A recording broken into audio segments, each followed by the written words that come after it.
तीसरा जो है एक जो तिरही करेंगे, फिर 15 दिन पे 3 पखिया करेंगे, 4 भोज हो गया। फिर जो 6 महीने भोजन करेंगे, छमछी खाते हैं। फिर 1 साल में एक भोजन करेंगे, उसे बरखी खाते हैं। बताइए कितनी विडम्बना है, इतनी खुशी है। घर का परिवार कोई व्यक्ति चला गया, आपको जो है जो 6 भोजन कर रहे हैं आप, उसी जाने खुशी में। भोजन खुशी में करते हैं, भोजन जो है गम में नहीं करते हैं, दुख में किसी घर भोजन नहीं करना चाहिए।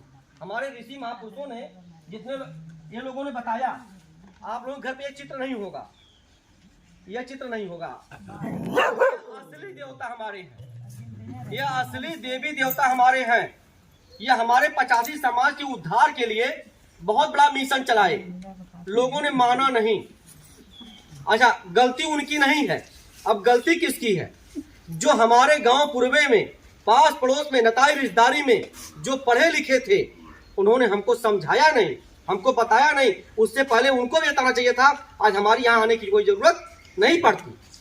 कहते हम हैं कि गरीबी में पैदा होना हमारा दोस्त नहीं है, हम गरीबी में पैदा हुए। इस बच्चे को मालूम नहीं कौन से किस परिवार पैदा हुआ है, अभी इसको ये भी नहीं पता है कि हम किस जात में पैदा हुए। लेकिन गरीबी में पैदा होना हमारा दोस्त नहीं है, गरीबी में रह के मर जाना हम दोषी हैं। अगर गरीबी में रह के हम मर जाते हैं तो हम दोषी हैं, क्योंकि हमने प्रयास नहीं किया कि हमने जो है कि हम जो है गरीबी से उद्धार हो। क्यों? क्योंकि आप लोग साल भर 6 महीने में एक गांव के अगल बगल तमाम ईंटें पत्थर लगे होंगे, मूर्तियां लगी होंगी जिसकी आप पूजा करती होंगी, तमाम देवी देवता बना के पूजा करती होंगी। वो कौन सा आहार देते हैं, कौन सा वो भोजन देते हैं आपको? आपका बच्चा जब विद्यालय जाएगा, पढ़ाई करेगा, पढ़ाई करने के बाद वो रोजगार करेगा, ये तो नौकरी पाएगा, तब आपकी घर की दरिद्रता दूर होगी, आपके घर संपन्नता आएगी, आपका घर विकास करेगा। कारण यह है, जब बच्चा पढ़ाई नहीं करेगा, ज्ञान नहीं लेगा, तो न वो रोजगार सही कर सकता है, न वो नौकरी पा सकता है। तब वो जो है अन्य संगत में फंस जाएगा। यहाँ एक महिलाएं ये भी कहती हैं कि पुरुष जो है कुछ नशा करते हैं और नशा करके घर पे आते हैं, भला बुरा कहते हैं।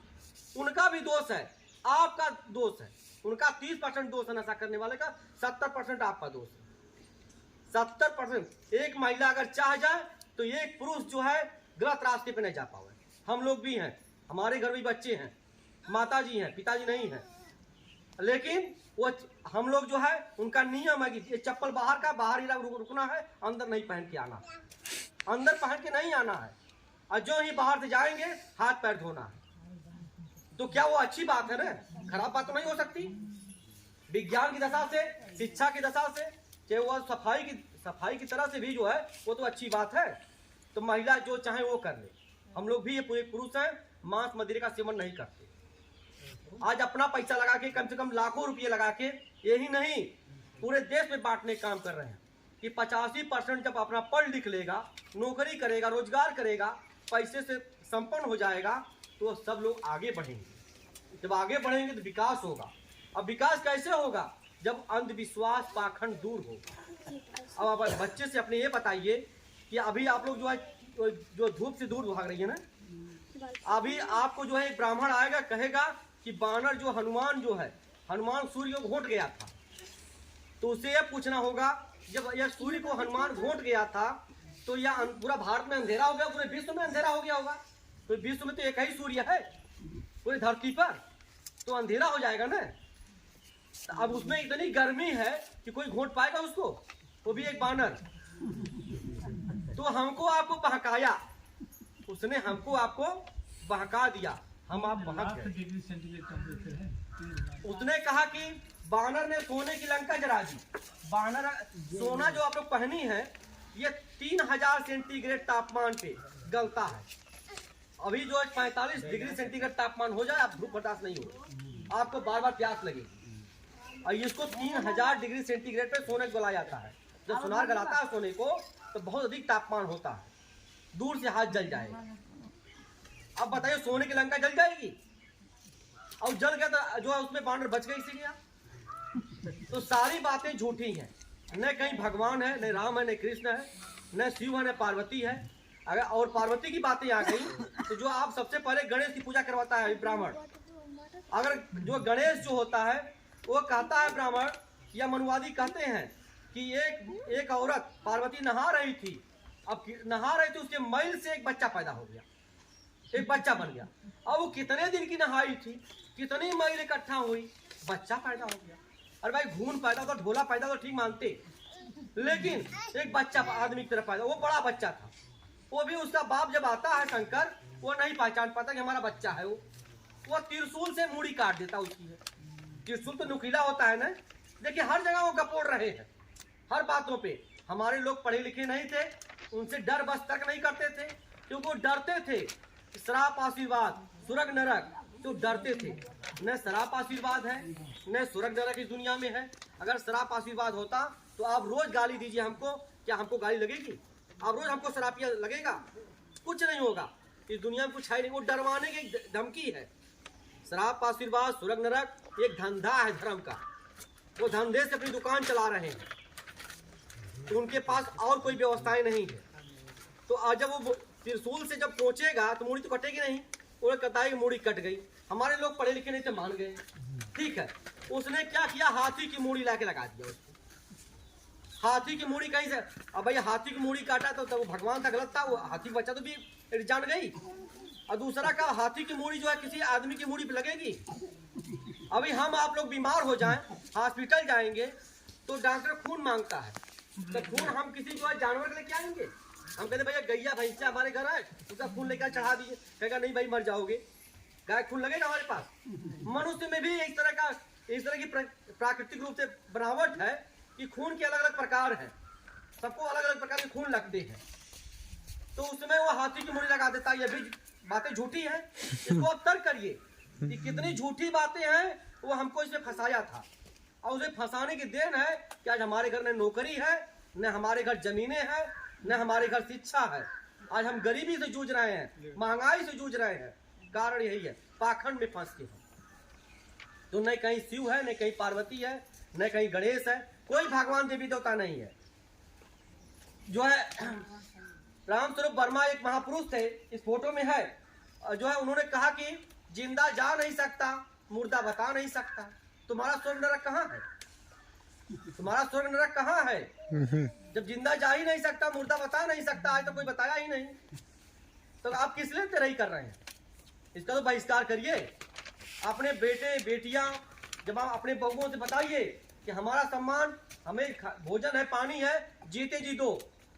आप लोगों ने कबीर दास का नाम सुने होंगे। कबीर दास जी गए थे, जब उनके गुरु रामानंद जी ने कहा कि जाओ कबीर दूध लेकर आओ, आज हमारे पिताजी का श्राद्ध है। कबीर जी गए सिवार में और कुछ घास नोचे और मरी हुई गैया के पास फेंक दिए। फेंकने के बाद कहा, वहीं लेके बैठ गए अपने लोटिया। गैया जब मर गई दूध देगी, तो न गैया घास खा रही है न दूध दे रही है। उनके गुरु कहे कि भाई देखो कबीरा कहाँ है, रुक गया जो है सिवान में, देखे मरी हुई गैया के पास बैठा है। कहीं यहाँ क्या कर रहे हो? कहे गुरु यहाँ पे तो यही कर रहे हैं, गैया को घास फेंके न गैया खा रही है न दूध दे रही है। अरे पागल, ये मर गई है। कहे जब आपके बाप मर गए हैं तो वो दूध पियेंगे, वो खाना खाएंगे? एक कहानी अभी जल्दी की सुनिए आप लोग। इस साल जो पितरपक्ष की एक बहू, दूर की नहीं है, अपने आजमगढ़ जिले की है, जिसने ब्राह्मण से कहा कि बाबा, वो आए थे श्राद्ध खाने, ब्राह्मण आते श्राद्ध खाने ना, वो आए श्राद्ध खाने के लिए जो है, तो कहा बाबा हमारी सास बड़ी कंटाइन थी, बहुत रद्द थी हमारी सास, हमें बड़ा तंग की थी। ऐसा है ना कि जो आप खाएंगे वही हमारी सास पाएगी वहां पे स्वर्ग में। तो आज हम लड़का मरचा का पूरा जो घोल के पाउडर बना के मसाला डाल के बनाए हैं, वही पिए यार, और वही पाएगी हमारी सास। बड़ी है, पागल है कहाँ वो पाएगी कि हम खाएंगे? जब आप खाओ तो भागो जल्दी करते। वो पढ़ी लिखी थी औरत, उसने तर्क किया, उसने कहा कि हमारी सास बड़ी रद्द थी, उसको ये मरचा का पाउडर घोल के फिर आज पी लीजिए, यही उसके पास जाएगा। तो भाग गए पंडित जी। तो आजकल जो है न मंदिर में, अगर मंदिर में अगर पैसा चढ़ाना बंद कर दीजिए तो मंदिर में कोई भगवान नहीं है। आज आप लोग सुन रहे होंगे, आज जो राम का दरबार लगा है अयोध्या में, दान पेटी दिन में 2 बार खाली हो रही है। चढ़ावा थी, इतनी रुपया आ रही है, 20 रुपए जो मलाई खा रहा है।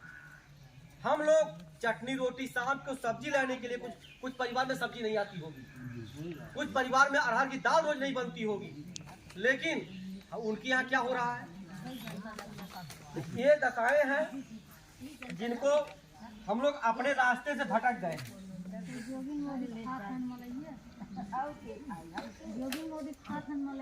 देखें तो हमारा काम है, खिलाने वाला कौन था? हमने जिसको प्रधानी में प्रधानी, महाप्रधानी, विधायकी, सांसदी जिसको वोट दिया, वह जो है हमारे साथ गद्दारी किया। उसको ये बताना चाहिए था कि सच्चाई क्या चीज है। सच्चाई अगर मालूम हो गई होती, उनको बताना चाहिए ये कौन है, उनको दिखाना चाहिए था, समझाना चाहिए था, ये किताब देनी चाहिए था आप लोगों को कि ये है कौन। लेकिन उसने आज से आजादी के बाद आज तक आज नहीं दिया। आज नहीं दिया। आज क्यों नहीं दिया आपको? आप जागरूक होंगे, उससे सवाल करेंगे। ये जो सावित्रीबाई फुले है ना, जो लड़कियों को जो है पढ़ने के लिए पहला स्कूल खोली थी, उससे पहले जो है आज तक कोई लड़कियां पढ़ने नहीं गई थी स्कूल। इनसे पहले यही सावित्रीबाई फुले हैं।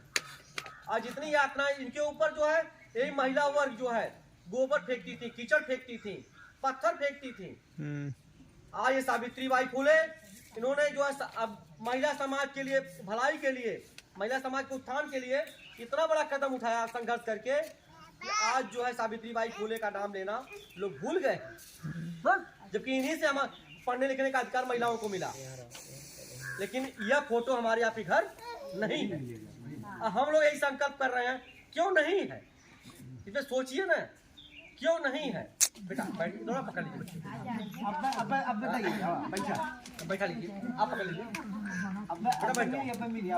तो यह जो है इनको भी जो है, इनके जो है पति को, इनको भी पढ़ने नहीं आ रहा था। इनके पति ने इनको पढ़ाया। सावित्रीबाई फुले को जो है ज्योतिबा फुले ने पढ़ाया। और जब यह पढ़ाने का, जो पढ़ने के स्कूल खोलने का आह्वान की, तो इनके सास ससुर ने इनको घर से बाहर निकाल दिया। सास ससुर, जब एक मुसलमान ने जगह दिया, जिस मुसलमान को आज लोग हमारे खिलाफ भड़काते हैं, मुसलमान हमारे खिलाफ कोई काम नहीं करता है। हमारे खिलाफ जितना काम, हमारी नौकरी अगर हड़पी गई, हमारी जमीनें, तो ये 15% वाले हड़पे, और उसमें सबसे ज्यादा भूमिका 3% वालों की है, मनुवादियों की है, जो हमको जो है अंधविश्वास पाखंड में जो है लाके जकड़ दिए, या इसी में भूले भटके हम अपना काम कर रहे हैं। आज यह जो है ये जमीन दी, यह है फातिमा शेख, जिन्होंने सावित्रीबाई फुले और ज्योतिबा फुले को जमीन दिया और स्कूल में पढ़ाने का भी काम किया इन्होंने। इनके भाई उस्मान शेख थे और यह जो है फातिमा शेख है। ये अपनी जमीन दी, उसमें कोई हिंदू जमीन नहीं देने जा रहा था, और उनके साथ वो घर से बाहर निकाल दिए। और उन्होंने स्वीकार कर लिया कि घर से बाहर रहेंगे। हमने भी कह दिया परिवार से कि सब कुछ करेंगे, लेकिन पाखंड और अंधविश्वास बर्दाश्त से बाहर, ये नहीं करना। अगर उससे जो है, हमने अपनी माता जी को समझा दिया कि देखिए, आपके जो दीपावली के दिन जो है, और जो दौरी होती है ना, मौनी और सूप होता है, उसको तोड़ने से हमारे घर में शिक्षा नहीं आएगी, धन दौलत नहीं आएगी। हमारे घर में जो है, जब बच्चे स्कूल पढ़ने जाएंगे, उससे शिक्षा आएगी। जब पढ़ लेंगे वो, तो नौकरी करेंगे, रोजगार करेंगे, उससे पैसे होंगे, उससे हमारे घर धन आएगा। आपको जो सूप पीट रही है दीपावली के एक दिन पहले, उससे कुछ होने वाला नहीं है, बल्कि एक सूप टूट जाएगा। 50 रुपए 100 रुपए का सूप नुकसान हो जाएगा। ये पाखंड है, अंधविश्वास है। अभी आपका जो है एक त्योहार आ रहा है सामने, होलिका का त्योहार आ रहा है। होलिका कौन थी? हमारे समाज की एक बहन थी। एक मिनट के लिए समझा। एक होलिका हमारे 85 समाज की बहन थी, राजा हिरण्यकश्यप की बहन थी, वो सबकी बहन थी। उसको जो है उसकी जो है दोंगा जाने वाला था। उसने सोचा कि अपने भाई प्रहलाद, भतीजे प्रहलाद को, कहाँ सिवान जंगल में है, हर लोगों को भतीजे से मोह माया होती है, जो मायके जाती हैं महिलाएं, भतीजे सबको मोह माया होती है। सोचा कि कल मुझे जाना है ससुराल, आज भतीजे को जो है कुछ खाना पीना खिला दूं, और थोड़ा गलत संगत में पड़ गया था। वह सिवान में गई, वहाँ कुछ मनुवादी ब्राह्मण जो तमाम लोग थे गंदी सोच वाले, वह जो है उनको पकड़ के वहाँ उनके साथ दुर्गत किया। और उनके भाई राजा हिरण्यकश्यप, तो सोचे कि अगर ये जाएगी राजा से बता देगी तो वो हमको जो है मरवा डालेगा। वहीं पे उस जो होलिका को जला देते हैं। बड़ी जात वाले जब जला दिए और जलाने के बाद वो राखी जो है कहे होलिका जल गई, प्रहलाद बच गया। होलिका स्वयं आग लगा दी। उसने बाकाया आज हमारे लोग होलिका जलाते हैं।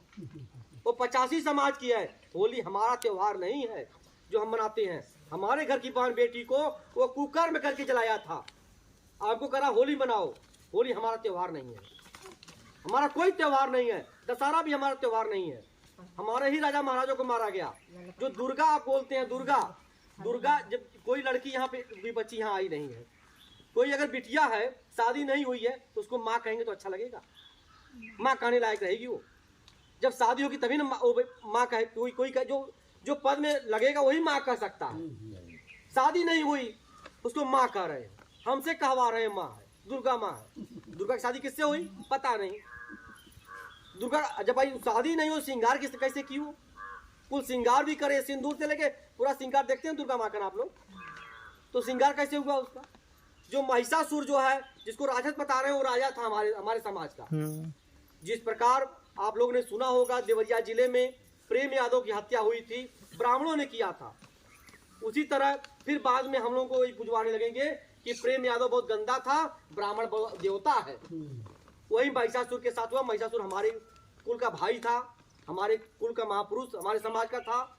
आज उसको मरवाते हुए हम लोग दुर्गा पूजा मना रहे हैं, हम लोग दीपावली मना रहे हैं।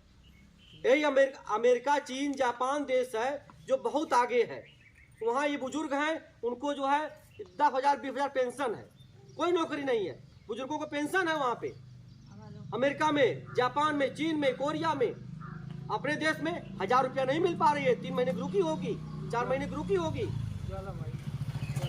तो उनका जो है कारण यह है कि वह सीधे भ्रम में डालो और राज करो। वो दीपावली नहीं मनाते, हम दीपावली मना रहे हैं, कहीं हमारे पास धन नहीं आ रहा है। एक आप लोग नाम सुने होंगे, हमारे आपके घर में कोई अगर नौकरी पाता है तो नौकरी तो पाते हैं पढ़ने लिखने से, मनौती मान लेते हैं देवी देवता की। आप सुने होंगे हिमाचल प्रदेश में कांगड़ा जिला है, हिमाचल प्रदेश में कांगड़ा जिले में एक धरती के अंदर से गैस निकलती है। वो गैस है प्रोपेन। प्रोपेन जो गैस है, जो प्रोपेन जो लड़का यहाँ पढ़ा होगा, जो लोग पढ़े होंगे, आप लोग भाई साहब लोग जानते होंगे कि प्रोपेन गैस जब हवा के संपर्क में आएगी तो आग की तरह, लौ की तरह जलेगी। वो अपने आप ही जलेगी। वही गैस, वो गैस जो धरती के 1300 फुट नीचे से निकलती है, वही गैस अमेरिका में निकलती है। वही गैस जो है इराक में, तुर्की में निकलती है।